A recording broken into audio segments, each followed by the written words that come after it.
Hello दोस्तों कहानी को पूरा सुनिएगा और अगर कहानी अच्छी लगे तो लाइक कीजिएगा। चैनल को सब्सक्राइब नहीं किया है तो चैनल को सब्सक्राइब कर लीजिएगा। चलिए स्टार्ट करते हैं। सरला ने चहकते हुए घर में प्रवेश किया। सबसे पहले वह अपनी नई आई भाभी दिव्या से मिली। हेलो भाभी, कैसी हो? अच्छी हूँ दीदी, एक फीकी सी मुस्कान फेंक कर दिव्या ने कहा और सरला के हाथ की अटैची अपने हाथ में लेते हुए धीरे से बोली, आप सफ़र में थक गई होंगी, पहले चलकर थोड़ा आराम कर लें, तब तक मैं आपके लिए चाय नाश्ता लेकर आती हूँ। सरला को बड़ा अटपटा सा लगा। 2 ही महीने तो शादी के हुए हैं। दिव्या का चमकता चेहरा बुझ सा गया है। सरला अपनी माँ से मिली तो माँ उसे गले से लिपटते हुए बोली, अरे इतनी बड़ी अटैची लाने की क्या ज़रूरत थी? मैंने तुझसे कहा था कि यहाँ साड़ियों की कोई कमी नहीं है। माँ, साड़ियाँ तो मिल जाएंगी, ब्लाउज कहाँ से लाऊंगी? कहाँ पतली दुबली भाभी और कहाँ बुलडोजर जैसी मैं? सरला ने कहा। सरला ने हाथ मुंह धोया, तब तक दिव्या ने नाश्ता लगा दिया।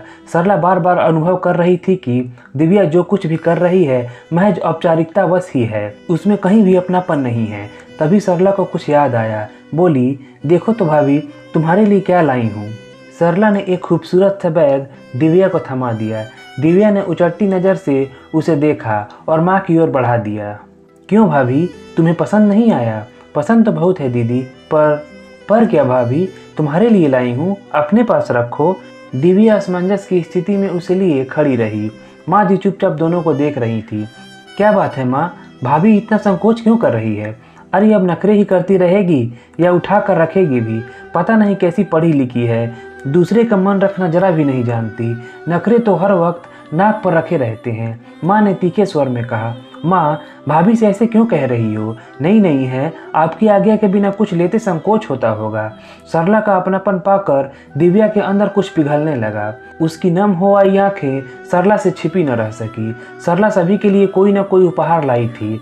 छोटी बहन उर्मिला के लिए सलवार सूट, उमेश के लिए नेक टाई और दिवाकर के लिए शर्ट। उसने सारे उपहार निकाल कर सामने रख दिए। सब अपने अपने उपहार लेकर बड़े प्रसन्न थे। दिव्या चुप बैठी सब देख रही थी।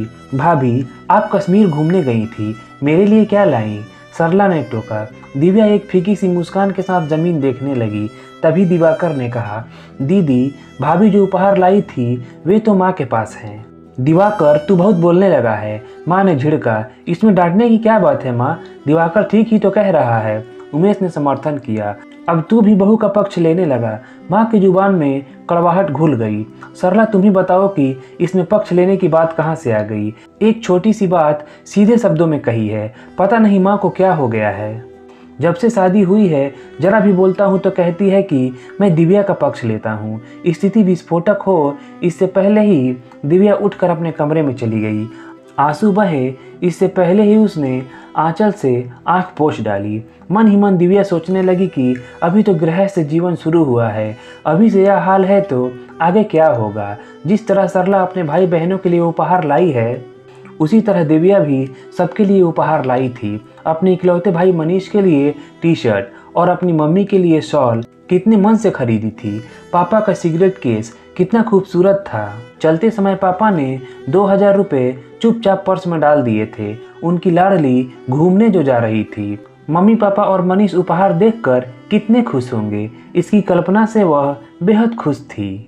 सरला, उर्मिला, माँ जी तथा दिवाकर के लिए भी दिव्या कितने अच्छे उपहार लाई थी। उमेश ने स्वयं उसके लिए सच्चे मोतियों की माला खरीदी थी और वह कश्मीरी कुर्ता जिसे पहनकर उसने फोटो खिंचवाई थी। कश्मीर से कितने खुश लौटे थे वे और एक एक सामान निकाल कर दिखा रहे थे। माँ जी के लिए कश्मीरी सिल्क की साड़ी, पापा जी के लिए गरम गाउन, उर्मिला के लिए कश्मीरी कुर्ता, दिवाकर के लिए घड़ी और सरला के लिए गरम शॉल। माँ जी एक एक सामान देखती गई और फिर सारा सामान उठाकर अलमारी में रखवा दिया। तभी माँ जी की नज़र दिव्या के गले में पड़ी मोतियों की माला पर पड़ी। उर्मिला ने कहा, भाभी, क्या यह माला भी वहीं से ली थी? बड़ी प्यारी है। और दिव्या ने वह माला गले में से उतार कर उर्मिला को दे दी थी। उर्मिला ने पहन कर देखी। माँ जी एकदम बोल उठी, तुझ पर बड़ी जम रही है, चल उतार कर रख दे, कहीं आने जाने में पहनना, रोज पहनने से चमक खराब हो जाएगी। उमेश और दिव्या हतप्रभ से रह गए। उमेश द्वारा दिव्या को दिया गया प्रथम प्रेमोपहार उर्मिला और माँ जी ने इस तरह झटक लिया। इसका दुख दिव्या से अधिक उमेश को था। उमेश कुछ कहना चाहता था कि दिव्या ने आंख के इशारे से मना कर दिया। 2 दिन बाद दिव्या का इकलौता भाई मनीष उसे लेने आ पहुंचा। आते ही उसने भी सवाल दागा, दीदी यात्रा कैसी रही, मेरे लिए क्या लाई हो, अभी दिखाती हूँ, कहकर दिव्या माँ जी के पास जाकर बोली, माँ जी मनीष और मम्मी पापा के लिए जो उपहार लाई थी जरा वे दे दीजिए। तुम भी कैसी बातें करती हो बहू, क्या तुम्हारे लाए उपहार तुम्हारे मम्मी पापा स्वीकार करेंगे? उनसे कहने की ज़रूरत क्या है कि तुम उनके लिए उपहार लाई हो? फिर कल उर्मिला का विवाह करना है, उसके लिए भी तो ज़रूरत पड़ेगी। घर देखकर चलना अभी से सीखो। सुनकर दिव्या का मन धुआं धुआं हो उठा। अब भला मनीष को वह क्या उत्तर दे? जब मन टूटता है तो बुद्धि भी साथ नहीं देती। किसी प्रकार स्वयं को संभाल कर मुस्कुराती हुई लौट कर वह मनीष से बोली, तुम्हारे जीजा जी आ जाएं तभी दिखाऊंगी। अलमारी की चाबी उन्हीं के साथ चली गई है। उस समय तो बात बन गई, लेकिन उमेश के लौटने पर दिव्या ने उसे एकांत में सारी बात बता दी। माँ से मिन्नत करके किसी प्रकार उमेश केवल मनीष की टी शर्ट ही निकलवा पाया, लेकिन इसके लिए उसे क्या कुछ नहीं सुनना पड़ा। मायके से मिले सारे उपहार माँ जी ने पहले ही उठाकर अपनी अलमारी में रख दिए थे। दिव्या को अब पूरा यकीन हो गया था कि वह दोबारा उन उपहारों की झलक भी नहीं देख पाएगी।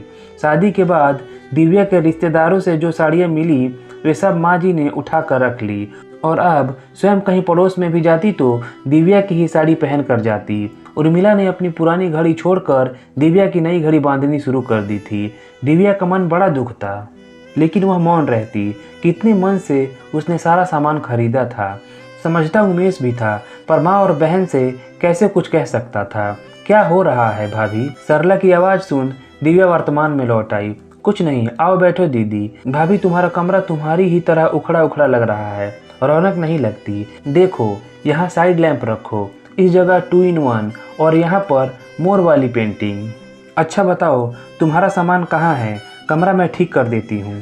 उमेश को तो कुछ होश रहता नहीं और उर्मिला को तमीज़ नहीं। सरला ने कमरे का जायजा लेते हुए कहा, आपने बता दिया, मैं सब बाद में ठीक कर लूँगी दीदी, अभी तो शाम के खाने की व्यवस्था कर लूँ। दिव्या ने उठते हुए कहा, शाम का खाना हम सब बाहर खाएंगे, मैंने माँ से कह दिया है, माँ अपना और बाबूजी का खाना बना लेंगी। नहीं नहीं, यह तो गलत होगा कि माँ जी अपने लिए खाना बनाएंगी, मैं बना देती हूँ। नहीं भाभी, कुछ भी गलत नहीं होगा। तुम नहीं जानती कि कितनी मुश्किल से एक दिन के लिए आई हूँ। मैं तुमसे बातें करना चाहती हूँ और तुम भाग जाना चाहती हो। सही बताओ क्या बात है? मुंह क्यों उतरा रहता है? मैं जब से आई हूँ कुछ गड़बड़ अनुभव कर रही हूँ। उमेश भी उखड़ा उखड़ा लग रहा है। आखिर बात क्या है? समझ नहीं पा रही। कुछ भी तो नहीं दीदी, आपको वहम हुआ है, सभी कुछ तो ठीक है। मुझसे झूठ मत बोलो भाभी, तुम्हारा चेहरा बहुत कुछ कह रहा है। अच्छा दिखाओ, भैया ने तुम्हें कश्मीर से क्या दिलाया? दिव्या एक बार फिर संकोच से गड़ गई। सरला को क्या जवाब दे?